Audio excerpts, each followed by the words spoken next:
සුබ දවසක් වේවා කියලා ප්‍රාර්ථනා කරනවා හැමෝටම. අද අපි පටන් ගන්න හදන්නේ අලුත් වැඩක්. මේ වැඩේදී අපි කරන්න හදන්නේ අපිට මේ දක්වා හම්බුන උසස් පෙළ භෞතික විද්‍යාවේ පසුගිය විභාග ප්‍රශ්න සහ වාර විභාග ප්‍රශ්න සාකච්ඡා කරන්න තමයි හදන්නේ. ඒකට හැමෝටම තේරෙන විදිහට මේ දේවල් මේ වැඩසටහන අපි කතා කරන්න ලෑස්ති වෙනවා. එතකොට දැන් ඒකේ ආරම්භක පියවර විදිහට මම ගත්ත 2020 ප්‍රශ්න පත්‍රය කතා කරන්න. ඒක MCQ පේපරේ. එතකොට මේකෙදී මේ වැඩසටහනෙන් බලාපොරොත්තු වෙන දේ තමයි කොහොමද අපි ගානක් ආවට පස්සේ සිද්ධාන්තය නිවැරදිව තෝරගෙන නිවැරදිව ග්‍රහණය කරගෙන ඒකට සමීකරණ දාන්න කියන එක තමයි මූලිකවම කියා දෙන්න හදන්නේ. එතකොට මේ දේවල් දැනගත්තට පස්සේ අපිට ලේසි ප්‍රශ්න පත්‍රයකට උත්තර සපයන්න.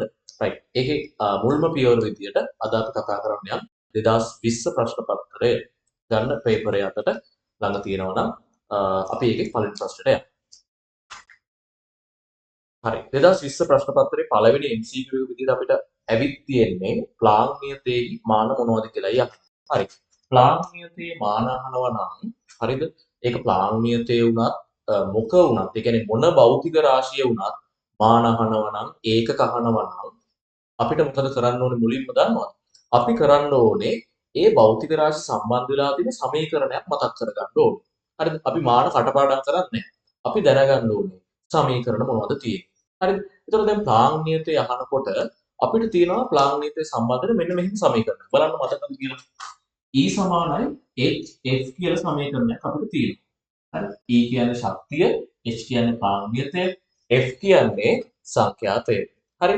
එතකොට ඔය සමීකරණ පාවිච්චි කරලා තමයි දැන් මම හදන්න යන්නේ.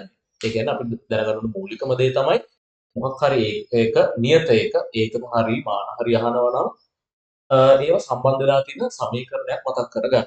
දැන් අපි මෙන්න මේ සමීකරණයක් ගත්තා.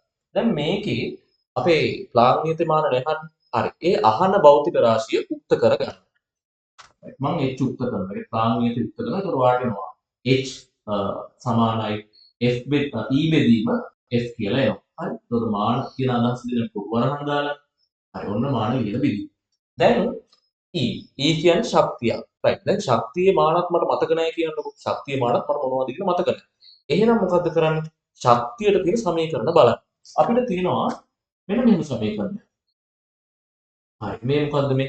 ඒ තියෙන්නේ චාලක ශක්තිය තියෙන සමීකරණය. ඊට අමතරව මට තව තියෙනවා mgh කියලා එකක් තියෙනවා. කොහොම සමීකරණ දෙකක් තියෙනවා. ඒතර ඔය දෙක පාවිච්චි කරලා ඔයාලට මේ වැඩේ විසඳන්න පුළුවන්. සහ ඊට අමතරව අපිට තව තියෙනවා fs. ඒ කියන්නේ කාර්යයේ මානවලට සමානයි ශක්තියේ මාන. අන්න ඒක නිසා මට මේකෙන් ගන්නත් පුළුවන් mgh එකෙන් ගන්නත් පුළුවන් භාගයේ විවර වලින් ගන්නත් පුළුවන්. හරි. මම ගන්නම්කෝ fs කියන එක. e වෙනුවට දැම්ම ඔන්න fs. හරි. e වෙනුවට දැම්ම fs. යට තියෙනවා f. මේ උඩ f කියන්නේ බලය, පල්ලෙහා f කියන්නේ සංඛ්‍යාත. දැන් ඔන්න බලය තියෙනවා. හරිද? දැන් බලයේ මාන නම් mlt ඍණ 2. හැබැයි ඒකත් මතක නැහැ කියන්නකො. හරි. ඔන්න ඔයාලට බලයට තියෙන මානෙ මතකත් නැහැ. එහෙනම් ඔයා කරන්න ඕනේ බලයට තියෙන සමීකරණයක් ගන්න.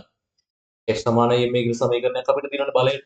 එහෙනම් ඔයාලට පුළුවන් මේ සමීකරණය අරගෙන එතනට ආදේශ කරන්න මානය F කියන්නේ එතකොට m l t ඍණ 2. වැඩි කරන්න S කියන්නේ විස්ථාපනය. විස්ථාපනය කියන්නේ ඒකේ මානය කැපිටල් L. බෙදන්න සංඛ්‍යාතය කියන්නේ එක යට තාලය. එක යට තාලය තමයි සංඛ්‍යාතය කියලා කියන්නේ. හරි. එතකොට මම මේක දානවා දැන් සංඛ්‍යාතය කියන්නේ එක යට තියෙන්නේ. එහෙනම් මේ t උඩට ආවට පස්සේ ඍණ 1යි. හරි. t වල ඍණ 1 තියෙනවා. එතකොට මොකද කරන්නේ? ඊළඟ ඔන්න මට මේක සුළු කරන්න පුළුවන්. සුළු කරාට පස්සේ මෙතන ඍණ 1ක් එනවා. දැන් මේක බලමු සුළු කරලා m තියෙනවා l වැඩි කිරීම l කියන්නේ l වල වර්ගය මේක t ඍණ 1. එතකොට මට උත්තරේ එනවා ප්ලාන්ක් නියතේ ml වර්ග t ඍණ 1 කියලා. එහෙම උත්තරයක් බලන්න මොකේද තියෙන්නේ කියලා. ml වර්ග t ඍණ 1. right. එහෙම එකක් තියෙනවා පස්වෙනි උත්තරේ. හරිද? පළවෙනි MCQ එකේ පස්වෙනි උත්තරේ විදිහට අපිට මෙන්න මේක තියෙනවා. හරි. එහෙනම් ආන්සර් එක වෙන්නේ 5.